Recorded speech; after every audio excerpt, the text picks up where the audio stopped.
kalau mau cerita agak-agak unik dan gaib, seminggu sebelum saya syuting, ketika saya lagi tidur di rumah, jam 3 pagi pintu balkon kamar saya terbuka, dan yang tahu itu istri saya. Istri saya pagi-pagi jam 3 mendengar ada suara seperti ngek gitu, pintu balkon terbuka, dan dia nggak berani ngapa-ngapain, nggak berani turun dari kasur, dan dia berusaha untuk membangunin saya, tapi sayanya tetap tidur pulas gitu, tetap tidur pulas. Jadi menurut saya kalau misalkan ada hal-hal gaib di di seputaran syuting film ini ada gitu. Bisa dibilang sih nggak bisa dijelasin juga, karena biasanya juga pintu balkon saya itu sudah saya kunci, sudah saya kunci slot gitu loh. Tapi malam itu entah kenapa kebuka lumayan. Apakah ada yang masuk atau sesuatu ingin keluar, sampai sekarang saya nggak tahu. Dan tetap mengambil film ini. Justru menurut saya ini pertanda untuk tetap mengambil film ini. Saya harus lanjut dengan cerita ini. Untuk proses praproduksinya, kebetulan kami diberikan waktu sekitar hampir 3 minggu untuk reading. Dan di sini kami juga di-guide oleh guru acting juga, namanya Mas Faiz dari Fase. Dia juga mengumpulkan talent-talent ini untuk kita berlatih bersama. Dan saya paling senang itu pada saat persiapan film ini, saya sadari sesuatu. Kita di sini sama pemain nggak ada yang namanya adu acting, tapi kolaborasi acting.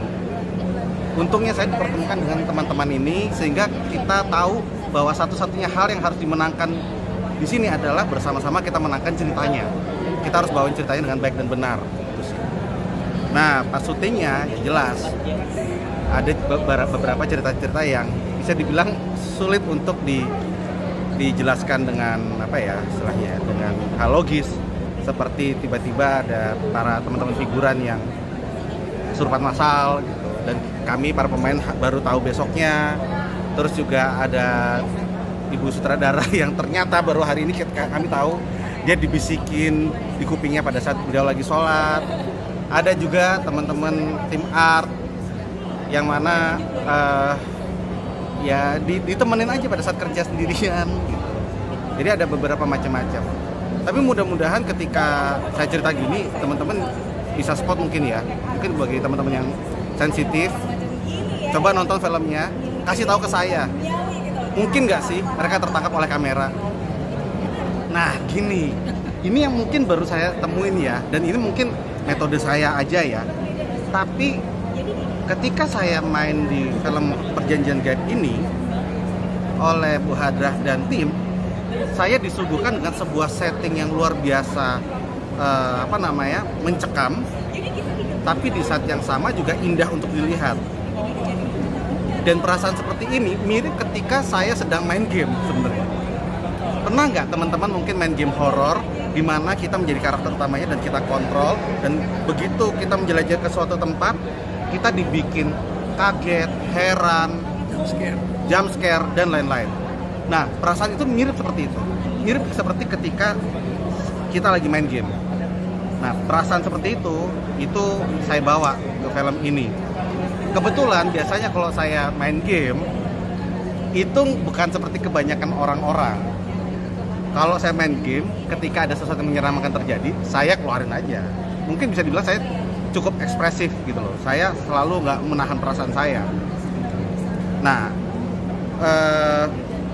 perasaan seperti itu, metode seperti itu, ya saya bawa ke film ini ketika syuting.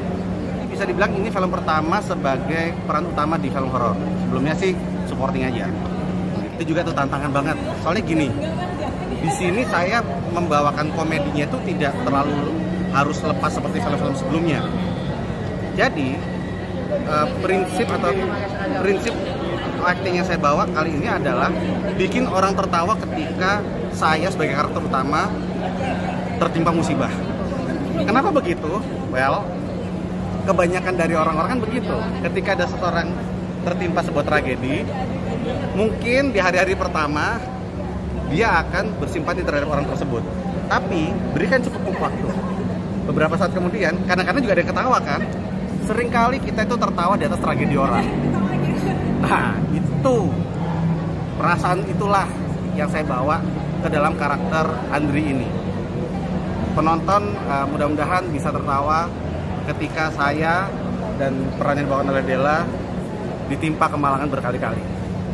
Enggak sih, justru ini bisa dibilang salah satu syuting terasik dan terseru yang pernah saya alami gitu loh. Semua kru sangat-sangat kooperatif, teman-teman aktor lainnya pun juga menganggap ini sebuah kolaborasi bersama, dan settingnya pun juga, makhluk gaibnya pun juga mau ikut membantu. Jadi ini mungkin kolaborasi dua dunia mungkin ya, bisa dibilang gitu.